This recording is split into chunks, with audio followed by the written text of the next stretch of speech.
The Whisperers by Algernon Blackwood and read by Chris Halton. To be too impressionable is as much a source of weakness as being hypersensitive. So many messages flood in upon one another that confusion results. The mind chokes and imagination grows congested.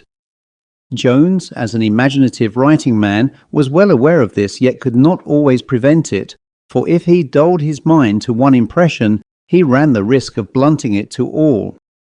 To guard his main idea and picket its safe conduct through the seethe of editions that instantly flocked to join it was a psychological puzzle that sometimes overtaxed his powers of critical selection. He prepared for it, however. An editor would ask him for a story, about 5,000 words, you know, and Jones would answer, "I'll send it you with pleasure when it comes." He knew his difficulty too well to promise more. Ideas were never lacking, but their length of treatment belonged to machinery he could not coerce. They were alive, they refused to come to heel to suit mere editors. Midway in a tale that stared crystal clear and definite in its original germ would pour a flood of new impressions that either smothered the first conception or developed it beyond recognition. Often a short story exfoliated in this bursting way beyond his power to stop it. He began one, never knowing where it would lead him. It was ever an adventure.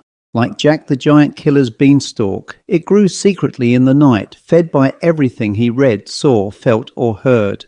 Jones was too impressionable. He received too many impressions, and too easily. For this reason, when working at a definite short idea, he preferred an empty room, without pictures, furniture, books or anything suggestive, and with a skylight that shut out scenery, just ink, blank paper, and the clear picture in his mind. His own interior, unstimulated by the guises of external life, he made some pretense of regulating, though even under these favourable conditions the matter was not too easy, so prolifically does a sensitive mind engender. His experience in the empty room of the carpenter's house was a curious case in point. In the little Jura village where his cousin lived to educate his children.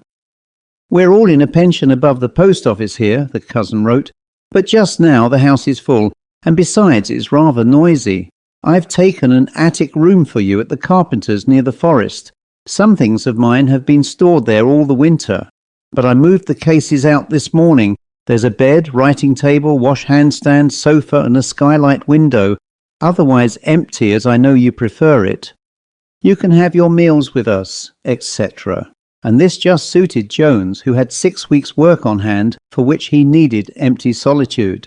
His idea was slight and very tender. Accretions would easily smother clear presentment. Its treatment must be delicate, simple, unconfused. The room really was an attic, but large, wide, high.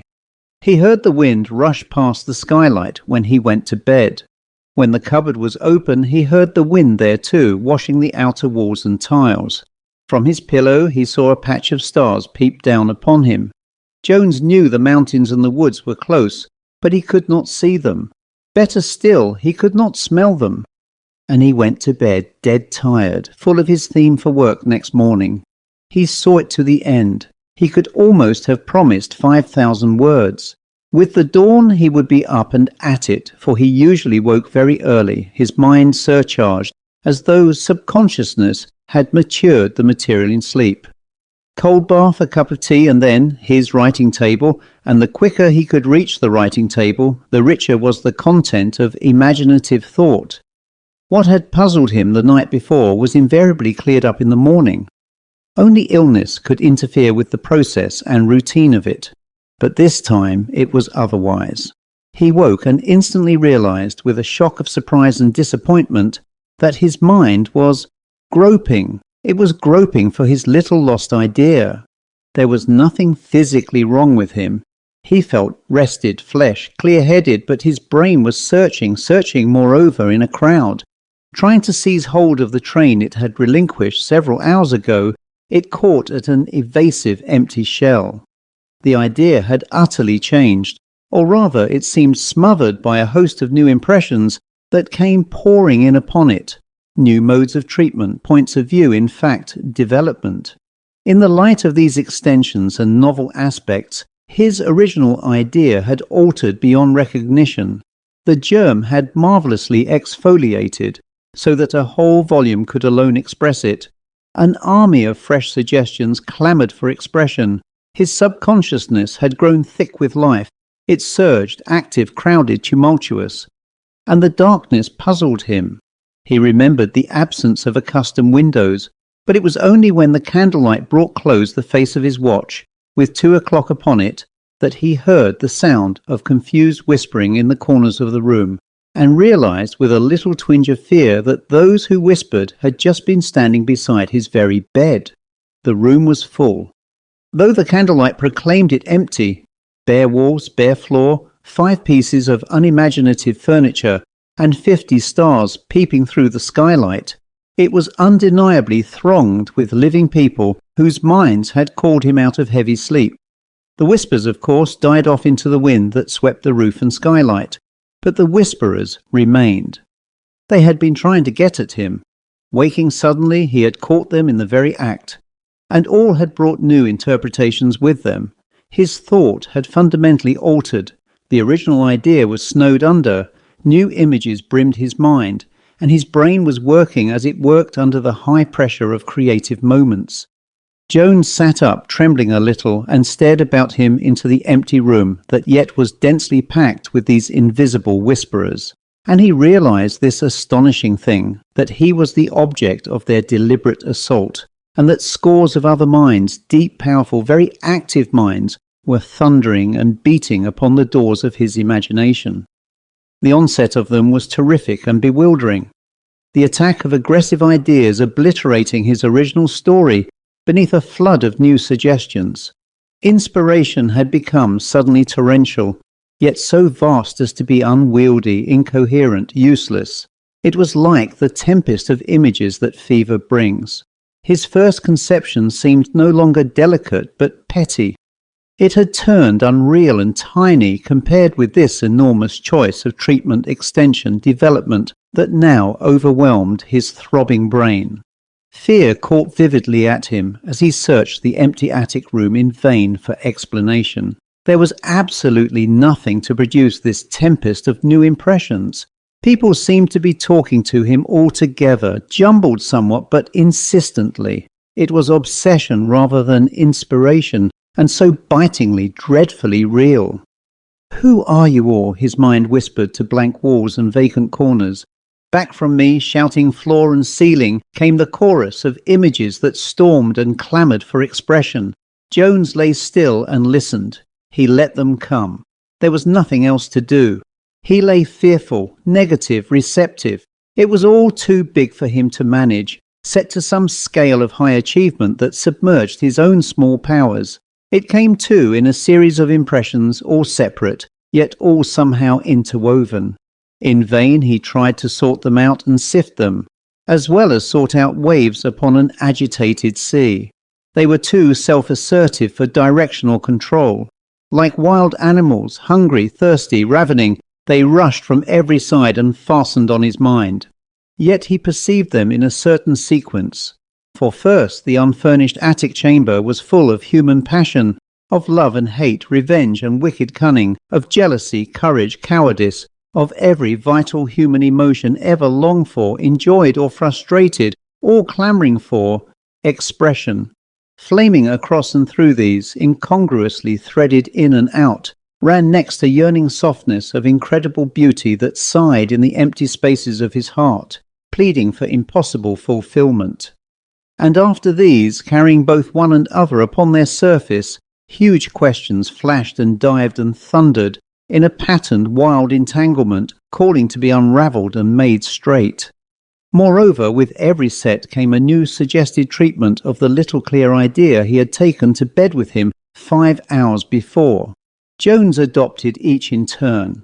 Imagination writhed and twisted beneath the stress of all these potential modes of expression he must choose between. His small idea exfoliated into many volumes, work enough to fill a dozen lives. It was most gorgeously exhilarating, though so hopelessly unmanageable. He felt like many minds in one. Then came another chain of impressions, violent yet steady owing to their depth.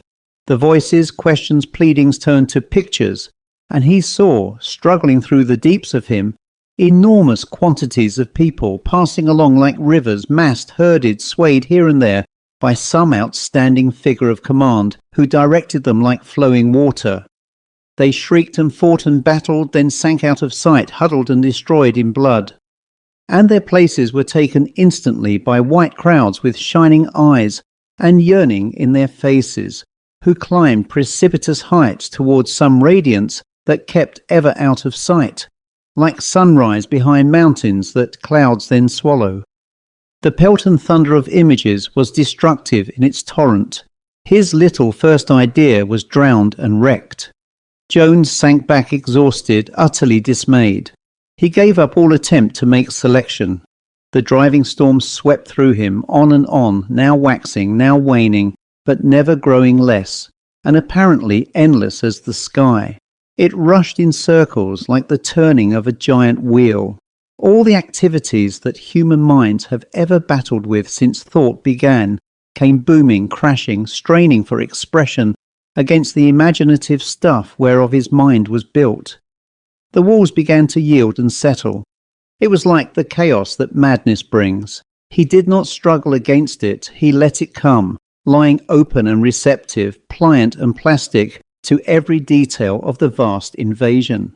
And the only time he attempted a complete obedience, reaching out for the pencil and notebook that lay beside his bed, he desisted instantly again, sinking back upon his pillows with a kind of frightened laughter. For the tempest seemed then to knock him down and bruise his very brain. Inextricable confusion caught him. He might as well have tried to make notes of the entire Alexandrian library in half an hour.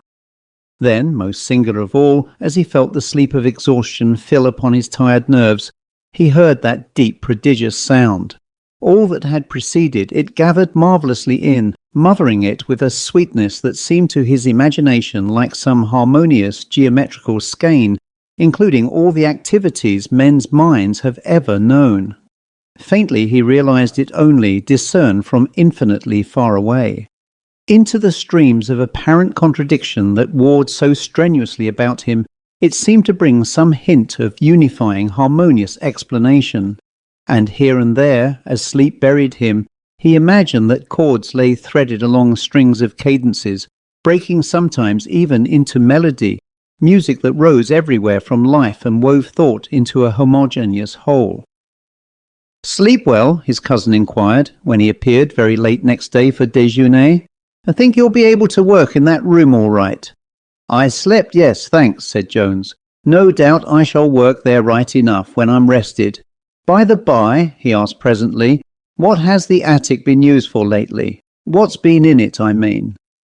"Books, only books," was the reply. "I've stored my library there for months without a chance of using it. I move about so much, you see. 500 books were taken out just before you came. I often think," he added lightly, "that when books are unopened like that for long, the minds that wrote them must get restless and—" "What sort of books were they?" Jones interrupted. "Fiction, poetry, philosophy, history, religion, music. I've got 200 books on music alone." The end.